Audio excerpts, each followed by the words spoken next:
Preface. To many, the form of this exposition will perhaps seem strange. It will seem too strict to be edifying, and too edifying to be strictly scientific. As to this latter point, I have no opinion. As to the first, however, this does not express my opinion of the matter. And if it were true that the form is too strict to be edifying, that, according to my conception, would be a fault. It is one question whether it cannot be edifying to everyone, seeing that not everyone possesses the capacity for following it. It is another question whether it possesses the specific character of the edifying. From the Christian point of view, everything, absolutely everything, should serve for edification. The sort of learning which is not in the last resort edifying is precisely for that reason unchristian. Everything that is Christian must bear some resemblance to the address which a physician makes beside the sickbed. Although it can be fully understood only by one who is versed in medicine, yet it must never be forgotten that it is pronounced beside the sickbed. This relation of the Christian teaching to life in contrast with a scientific aloofness from life, or this ethical side of Christianity, is essentially the edifying. The form in which it is presented, however strict it may be, is altogether different, qualitatively different, from that sort of learning which is indifferent, the lofty heroism of which is from a Christian point of view so far from being heroism that from a Christian point of view it is an inhuman sort of curiosity. The Christian heroism, as perhaps it is rarely to be seen, is to venture wholly to be oneself, as an individual man, this definite individual man, alone before the face of God, alone in this tremendous exertion and this tremendous responsibility. But it is not Christian heroism to be humbugged by the pure idea of humanity or to play the game of marvelling at world history.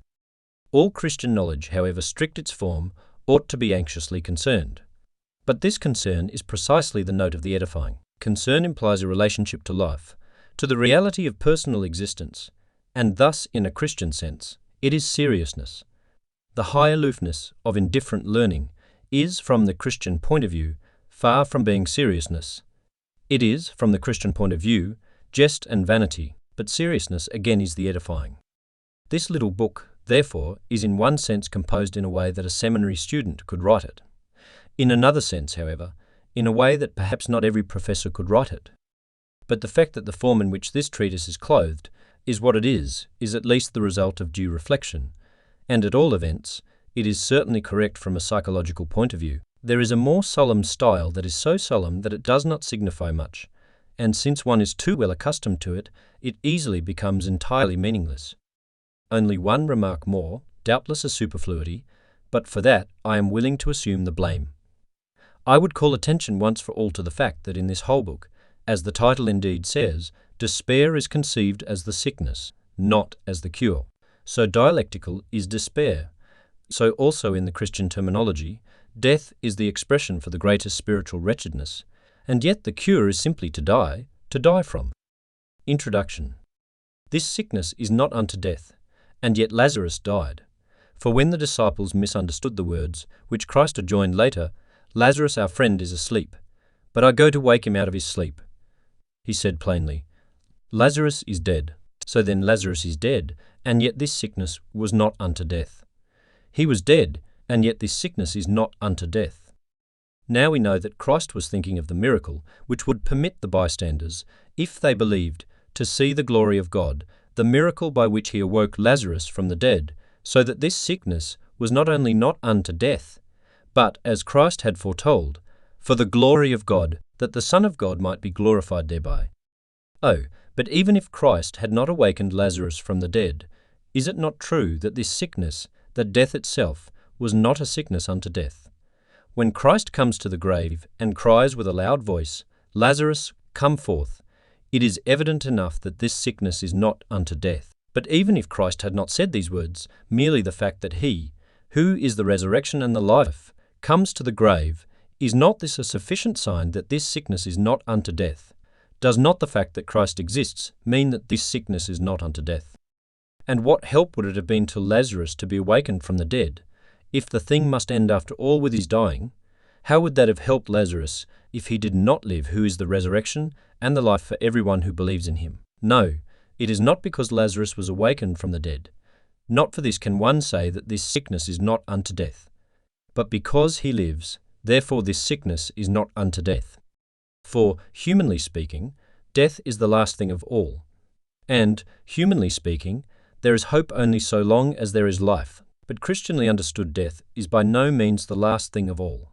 Hence it is only a little event within that which is all, an eternal life. And Christianly understood, there is in death infinitely much more hope than merely humanly speaking. There is when there not only is life, but this life exhibits the fullest health and vigour. So then, in the Christian understanding of it, not even death is the sickness unto death, still less everything which is called earthly and temporal suffering. Want, sickness, wretchedness, affliction, adversities, torments, and even if such things are so painful and hard to bear that we men say, or at all events the sufferer says, this is worse than death. No, everything of the sort, which, if it is not a sickness, is comparable to a sickness, is nevertheless, in the Christian understanding of it, not the sickness unto death. So it is that Christianity has taught the Christian to think dauntlessly of everything earthly and worldly, including death. It is almost as though the Christian must be puffed up because of this proud elevation above everything men commonly call misfortune, above that which men commonly call the greatest evil. But then, in turn, Christianity has discovered an evil which man as such does not know of. This misery is the sickness unto death. What the natural man considers horrible, when he has in this wise enumerated everything, and knows nothing more he can mention, this for the Christian is like a jest. Such is the relation between the natural man and the Christian. It is like the relation between a child and a man. What the child shudders at, the man regards as nothing. The child does not know what the dreadful is. This the man knows, and he shudders at it. The child's imperfection consists, first of all, in not knowing what the dreadful is, and then again, as an implication of this, in shuddering at that which is not dreadful. And so it is also with the natural man. He is ignorant of what the dreadful truly is. Yet he is not thereby exempted from shuddering. No, he shudders at that which is not the dreadful. He does not know the true God, but this is not the whole of it. He worships an idol. Only the Christian knows what is meant by the sickness unto death. He acquires as a Christian a courage which the natural man does not know. This courage he acquires by learning fear for the still more dreadful. Such is the way a man always acquires courage. When one fears a greater danger, it is as though the other did not exist. But the dreadful thing the Christian learned to know is the sickness unto death.